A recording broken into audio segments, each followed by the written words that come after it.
চৌঠা ডিসেম্বর রাত্রিতে পথ দুর্ঘটনায় মৃত এক ভবঘুরে। ঘটনার বিবরণে জানা যায় যে চৌঠা ডিসেম্বর রাত্রি আনুমানিক 8:30 নাগাদ পানিসাগর থানাধীন অসম আগরতলা জাতীয় সড়কের রামনগর বিবেকানন্দ ক্লাব সংলগ্ন এলাকায় উদ্ধার হয় ক্ষত বিক্ষত এক অজ্ঞাত ব্যক্তির মৃতদেহ। রাস্তার পার্শ্ববর্তী বাড়ির লোকজন একটা শব্দ পেয়ে বেরিয়ে দেখতে পায় ক্ষত বিক্ষত রক্তাক্ত অবস্থায় ব্যক্তিটি রাস্তার ওপর পড়ে রয়েছে। এমতো অবস্থায় খবর পাঠানো হয় পানিসাগর অগ্নি নির্বাপক দপ্তরে। খবর পেয়ে ঘটনাস্থল থেকে ক্ষত বিক্ষত ব্যক্তিটিকে উদ্ধার করে নিয়ে আসে তিলথই প্রাথমিক হাসপাতালে। হাসপাতালের কর্তব্যরত মহিলা চিকিৎসক ডক্টর নীলিমা সরকার ক্ষত বিক্ষত ব্যক্তিটিকে পরীক্ষা নিরীক্ষা করার পর মৃত বলে ঘোষণা করেন। ধারণা করা হচ্ছে ব্যক্তিটি জাতীয় সড়ক ধরে যাওয়ার সময় পথচলতি কোনো যানবাহনের সংঘর্ষে দুর্ঘটনাটি ঘটেছে। দুর্ঘটনার পরপরই ঘটনাস্থলে পৌঁছয় পানিসাগর থানার পুলিশ এবং প্রাথমিক তদন্ত শেষে ছুটে আসে তিলথই প্রাথমিক হাসপাতালে। পরবর্তীতে রাত্রি প্রায় 12টা পেরিয়ে গেলেও পানিসাগর থানার পুলিশ মৃত ব্যক্তির পরিচয় বের করতে পারেনি। তাই অপরিচিত মৃত ব্যক্তিটির পরিচয় সহ পারিপার্শ্বিক বিষয়বস্তু জানতে আইনি প্রক্রিয়া মোতাবেক 72 ঘন্টার সময়সীমা নির্ধারণ করে মৃতদেহ রেখে দেওয়া হয় পানিসাগর মহকুমা হাসপাতালের মর্গে। পরবর্তীতে নির্ধারিত সময়ের 48 ঘন্টা পেরিয়ে যেতে না যেতেই 5 ডিসেম্বর রাত্রি আনুমানিক 7টা নাগাদ পানিসাগর থানার পুলিশ মৃত ব্যক্তিটির পরিচয় জানতে পারে। জানা গেছে মৃত ব্যক্তিটির নাম সৌরভ ভট্টাচার্য, বয়স 36, পিতা মৃত শ্যামল ভট্টাচার্য, বাড়ি উত্তর জেলার ধর্মনগর স্থিত সাকাইবাড়ি এলাকার 4 নং ওয়ার্ডে। মৃত ব্যক্তিটির পরিবার সূত্রে জানা গেছে সে নাকি জন্মগত মুখবধির ছিল। সে নাকি কানেও শুনতে পেত না।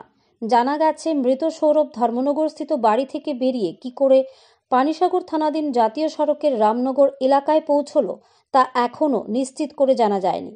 তবে পানিসাগর থানার ওসি সুমন্ত ভট্টাচার্য জানান আগামীকাল মৃতদেহ তদন্ত শেষে 72 ঘন্টা পর তুলে দেওয়া হবে পরিবার পরিজনদের হাতে। মৃত্যুর আসল রহস্য ময়নাতদন্তের রিপোর্ট আসলেই পরিষ্কারভাবে বলা যাবে। এই মর্মে পানিসাগর থানার পুলিশ একটি দুর্ঘটনাজনিত মামলা নিয়ে মৃত্যুর আসল রহস্য উন্মোচনে তল্লাশি চালিয়ে যাচ্ছে। ধর্মনগর থেকে নিজস্ব প্রতিনিধির রিপোর্ট, আরই, ধর্মনগর। স্যার, আমরা জানতে পারলাম গতকাল রামনগর এলাকাতে ন্যাশনাল হাইওয়ের উপর একজন আহত ব্যক্তিকে আপনারা উদ্ধার করে নিয়ে আসেন প্রথমে তিলথই হাসপাতালে এবং সেখানেই চিকিৎসারত ডক্টরকে মৃত বলে ঘোষণা করে। তো ঘটনাটি কীভাবে ঘটলো স্যার, এবং এই নিয়ে আপনারা এখন পর্যন্ত কী তদন্ত কার্য সম্পন্ন করলেন? অ্যাকচুয়ালি ফায়ার সার্ভিস পানিসাগর একজন ব্যক্তিকে তিলথই পিএইচসিতে শিফট করেছে। রিপোর্টেডলি সে অর্ধমৃত বা মৃত অবস্থায় রামনগর রাস্তায় ছিল। তো সেই মোতাবেক ডক্টর আমাদেরকে রিকুইজিশন দেন তিলথই পিএইচসি। আমরা যাই, গিয়ে একটা আনন্যাচারাল ডেথ সিচুয়েশন পাই। সেখানে আইনত আমরা ব্যবস্থা নেই এবং তার আইডেন্টিটি গতকাল পর্যন্ত এস্টাবলিশ হয়নি, যার কারণে বডিটাকে আমরা পানিসাগর হসপিটাল মর্গে এনে রেখেছি, যেটা নিয়ম 72 আওয়ার্স পর্যন্ত রাখতে হয় বডি আইডেন্টিফিকেশনের জন্য। তো কিছুক্ষণ আগেই আজকে 6 তারিখ রাত্র 7টার দিকে বডিটা আইডেন্টিফাই হয়েছে। ওর নাম সৌরভ ভট্টাচার্য, বাড়ি ধর্মনগরের কোথাও, একটু মেন্টালি রিটায়ার্ড পারসন সম্ভবত। ডিটেলসটা এখনও আসেনি, ওর রিলেটিভ এখনও থানাতে এসে পৌঁছয়নি। আসলে ডিটেলস আমরা কথা বলবো এবং যা আইনত ব্যবস্থা আমরা নেব। তো মৃতদেহ তো স্যার আজকে দেওয়া হবে, আগামীকালকেই ময়নাতদন্তের পর তুলে দেওয়া হবে? হ্যাঁ, দিনের বেলায় ময়নাতদন্ত হয় এবং তারপরেই বডি আইডেন্টিফিকেশন প্রপারলি হলে ওর রিলেটিভকে আমরা হ্যান্ড ওভার করবো। তো স্যার, প্রাথমিকভাবে কি জানতে পেরেছেন উনি কিভাবে আসলো এখানে বা কিসের সংঘর্ষে ওনার এই মৃত্যু বা দুর্ঘটনাটি ঘটে?